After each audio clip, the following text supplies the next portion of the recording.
month, we've been talking about mental health and its effects on our society and what we can all do to help break the stigma. I've got one of my great friends here with me this morning. I'm so excited. She was with me on the Women of Faith tour. She was actually one of the first speakers on the tour. She's been on it for years. I love her. I admire her. Please welcome Sheila Walsh. Welcome. Awesome to see you, and I love your show. You're doing brilliantly. I love it. I'm like, you can tell. I mean, it's a little spontaneous. It's not four very. of you are amazing. Oh, very fun. Thank you. And you've done television for years, so that's good coming from you, right? Live television is fun because I often think if you're taping, you know you're taping, so you kind of stop down and make mistakes. Right. When you're live, you have to think on the spot, and it's much more fun. I tell people, I'm like, this is the best way to learn TV, right? Yes. So I want to talk to you this morning because obviously you've written a lot about mental illness and kind of your plight and what you've been through and your struggles. So let's talk about when you were at the height of that struggle. What was that like for you?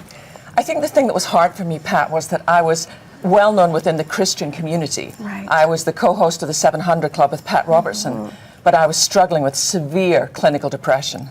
But I felt like so ashamed, such a failure. Right. But I think it was God in His mercy that let my life hit the wall at 200 miles an hour. But to go from being co-host of the 700 Club in the morning and be in the locked ward of a psychiatric hospital by that night was quite a shift. Right. But sometimes God will take you to a prison to set you free. Exactly. So that night He set you free. Well, it was the beginning of a journey of understanding that, you wouldn't say to somebody who wears glasses when they hit 40, well, where's your faith? Take your glasses off. Or if they use insulin for diabetes. So we need to get rid of this stigma. Girl, Mental that's it. illness Stigma. has nothing to do with your spiritual life. It's to do with your brain chemistry, and help is available. So that's interesting. You said, so it's really not about, a lot of people think, oh, you're crazy, there's something really wrong. You're saying that really it's an effect of your brain and the way that you are already biologically made. Yeah, there's different kinds. I mean, there's situational depression. If you go through a divorce or a death, you're going to go through a period, and then you just need support and love. Okay. There's times when you're really living in a way you shouldn't be, and that's a different kind of thing. But for me, I have a genetic predisposition. My brain simply does not make enough serotonin. Right. So I take that little pill every morning with a prayer of thanksgiving that God has provided that kind of help for those of us who need it. Right. And I say to other women, don't be ashamed. So how did you get help? I mean, how did you start that journey? I mean, you were at work that day, earlier that day, that night. Here you are in a hospital. What was the breaking point? Did you ask for help? Did someone say, hey, you need to go get help, Sheila? I think God knew I never would. My father committed suicide when he was 34, and I felt that was in my genes too. And so I just worked harder and harder.